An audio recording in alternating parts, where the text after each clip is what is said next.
ایک بیٹا پڑھ لکھ کر بہت بڑا آدمی بن گیا۔ والد کی وفات کے بعد اصل میں ماں نے ہر طرح کا کام کر کر کے اسے اس قابل بنایا تھا۔ شادی ہوئی، شادی کے بعد بیوی کو ماں سے شکایت رہنے لگی کہ وہ ان کے اسٹیٹس میں بالکل بھی فٹ نہیں ہے۔ لوگوں کو بتانے میں مجھے حجاب ہوتا ہے کہ یہ ان پڑھ ان کی ساسو ماں ہے، اور یہ آہستہ آہستہ بات بڑھتی چلی گئی۔ بات بڑھنے پر بیٹے نے ایک دن ماں سے کہا کہ ماں، میں چاہتا ہوں کہ میں اب اس قابل تو ہو گیا ہوں کہ کوئی بھی قرض ادا کر سکتا ہوں، تاکہ میں اور تم دونوں خوش رہ سکیں۔ اسی لیے آج تم مجھ پر کیے گئے اب تک کے سارے اخراجات بے شک سود سمیت ملا کر بتا دو، میں وہ ادا کر دوں گا، پھر ہم الگ الگ کسی گھر میں رہیں گے اور سکھی بھی رہیں گے۔ ماں نے سوچ کر جواب دیا کہ بیٹا، حساب ذرا لمبا ہے، سوچ کر بتانا پڑے گا، مجھے تھوڑا سا وقت چاہیے ہوگا۔ بیٹے نے کہا کہ ماں، کوئی جلدی نہیں ہے، 2-4 دنوں میں بات کرنا۔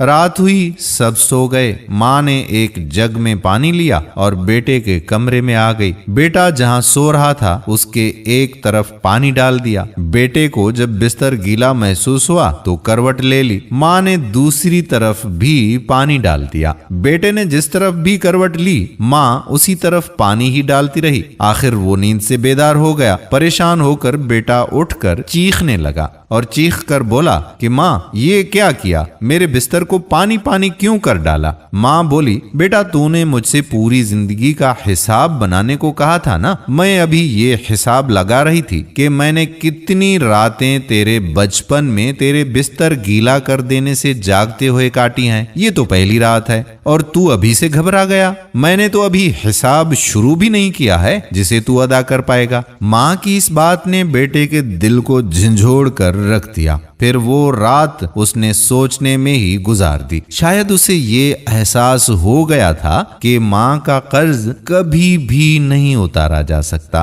کیونکہ آپ نے اور ہم نے یہ تو اپنے بڑے بزرگوں سے سنا ہے کہ ہم اپنے والدین کی ایک رات کا بھی قرض ادا نہیں کر سکتے۔ اللہ تعالیٰ آپ کو والدین کی خدمت کرنے کی توفیق عطا فرمائے۔